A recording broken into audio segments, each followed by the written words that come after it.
নমস্কার। আপনারা শুনছেন স্বামীজি ও তার বাণী। আজ পঞ্চম পর্ব। স্বামীজির স্বপ্নের ভারত এবং যুব সমাজ। লিখেছেন স্বামী লোকেশ্বরানন্দ। স্বামীজি দেশপ্রেমিক ছিলেন, এটুকু বললে তাকে ছোট করা হবে। তিনি তো সন্ন্যাসী ছিলেন। সন্ন্যাসী হিসাবে আবার দেশ কি, সমাজ কি? সন্ন্যাসী তো দেশ কালের ঊর্ধ্বে। বস্তুত তিনি ভালোবাসতেন মানুষকে। মানুষের মধ্যেই তিনি ঈশ্বরকে দেখেছিলেন। সব দেশের মানুষকেই তিনি শ্রদ্ধা করতেন। যারা দুর্বল, অক্ষম, নিপীড়িত, তারাই তার বিশেষ প্রীতিভাজন। যে দেশের মানুষই তারা হোক, নিগ্রো মনে করে আমেরিকার এক হোটেলে তাকে ঢুকতে দেওয়া হয়নি। কিন্তু তিনি বলেননি যে তিনি নিগ্রো নন। যে নিপীড়িত, সেই তার সমগোত্রীয়। তাই নিগ্রো তার ভাই, মিশরের পতিতা তার বোন। তবু ভারতের মানুষের প্রতিই তার সমবেদনা বেশি। ভারতের মুচি মেথর তার ভাই, তার রক্ত। ভারত তার বাল্যের শিশুসজ্জা, যৌবনের উপবন, বার্ধক্যের বারাণসী। ভারতের প্রতি ধূলিকণা তার কাছে পবিত্র। কেন ভারতের প্রতি এত আকর্ষণ? কারণ ভারত পুণ্যভূমি, ভারত ঋষির দেশ। ভারত শিখিয়েছে সত্যের জন্য সব কিছু ত্যাগ করা যেতে পারে, কিন্তু কোনো কিছুর জন্য সত্যকে ত্যাগ করা চলে না। ভারত সত্যের সাধনায় মেতে আছে। ভারতই সত্য। ভারতের মৃত্যু হলে সত্যের মৃত্যু হবে। যত উচ্চ চিন্তা আছে তার মৃত্যু হবে। এই সত্য সাধনা ভারত পুণ্যভূমি, কারণ সত্য অংশের সর্বশ্রেষ্ঠ সম্পদ। ভারত বৈষয়িক ক্ষেত্রে দুর্বল হতে পারে, কিন্তু উচ্চ চিন্তার ক্ষেত্রে সে সকল দেশের শীর্ষে। ভারত জ্ঞানপীঠ।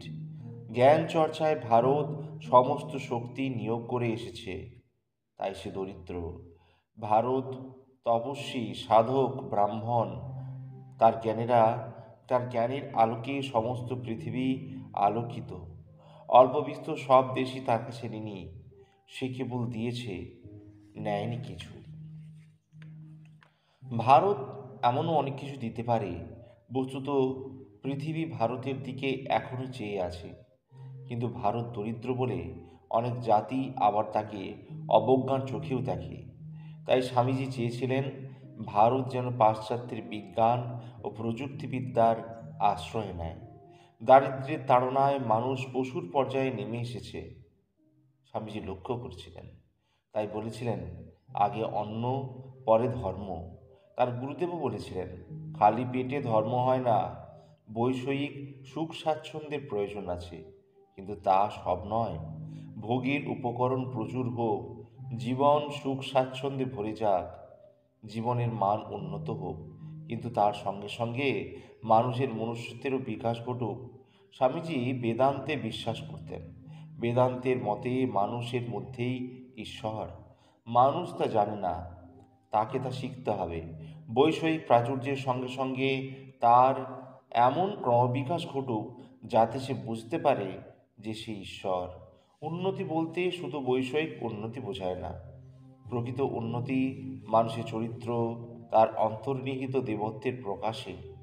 স্বামীজি বলতেন, যদি একজন বৃদ্ধ হয়ে থাকেন তাহলে আমরা প্রত্যেকেই যদি একজন বুদ্ধ হয়ে থাকেন তাহলে আমরা প্রত্যেকেই বুদ্ধ হতে পারি।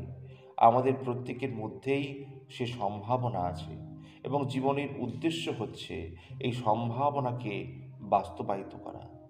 শুধু বাইরের সম্পদ অর্জন করা যথেষ্ট নয়, অন্তরের সম্পদও অর্জন করতে হবে। অন্তরের সম্পদ মানে সত্যানুরাগ, প্রেম, প্রীতি, স্বার্থহীনতা, অপরের সুখে নিজের সুখ, অপরের দুঃখে নিজের দুঃখ।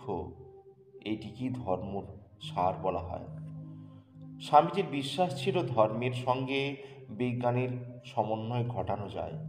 বিজ্ঞান দিয়ে বাইরের পৃথিবীকে, প্রকৃতিকে জয় করা যায়, ধর্ম দিয়ে অন্তরের। বিজ্ঞান দিয়ে শিল্প বিস্তার, কলকারখানা তৈরি, ভোগের উপকরণ বৃদ্ধি, আর জীবনযাত্রা সহজ ও স্বচ্ছন্দ করা যায়। কিন্তু তাই কি সব? মানুষ যদি মানুষ না হয়, পশু হয়, দুর্বৃত্ত হয়, স্বার্থপর ও দুর্নীতি পরায়ণ হয়, তাহলে কোনো সমাজ কি টিকে থাকতে পারে? তাহলে শেষ পর্যন্ত কোনো সভ্যতা কি বেঁচে থাকতে পারে?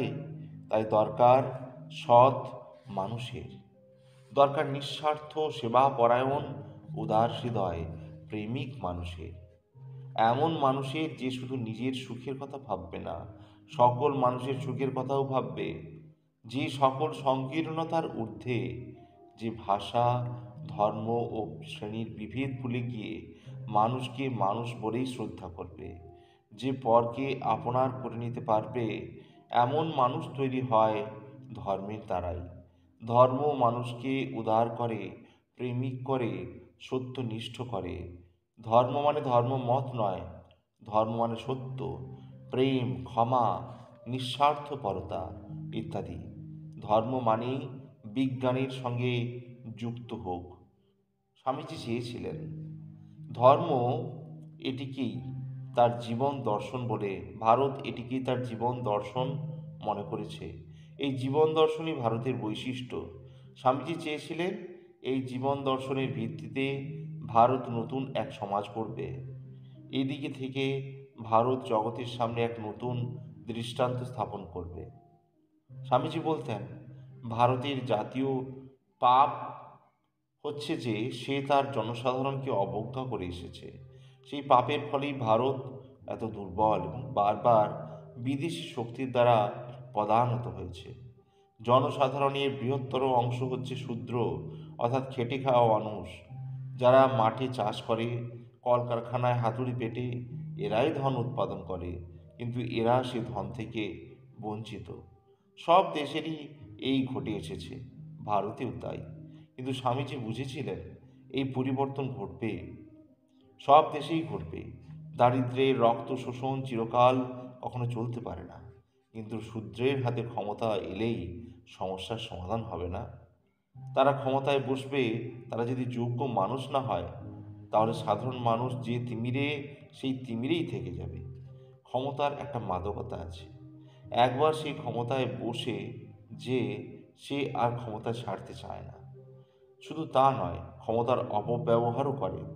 শূদ্র শূদ্রের উপর অত্যাচার করে থাকে, ক্ষমতা হজম করা শক্ত কথা। যে ধর্মপ্রাণ ব্যক্তি, তার চরিত্র আদর্শে, ধর্মের আদর্শে গঠিত, সেই পারে ক্ষমতা হজম করতে। সেবার মনোভাব নিয়ে সে ক্ষমতা খাটাবে, আত্মতৃপ্তির জন্য ক্ষমতা নয়, লোক কল্যাণের জন্য ক্ষমতা। সেবা করার সুযোগ পেয়ে সে নিজেকে ভাগ্যবান মনে করবে। তার জীবন নিজের জন্য নয়, পরের জন্য। এই ত্যাগ ও সেবাই ভারতের জাতীয় আদর্শ।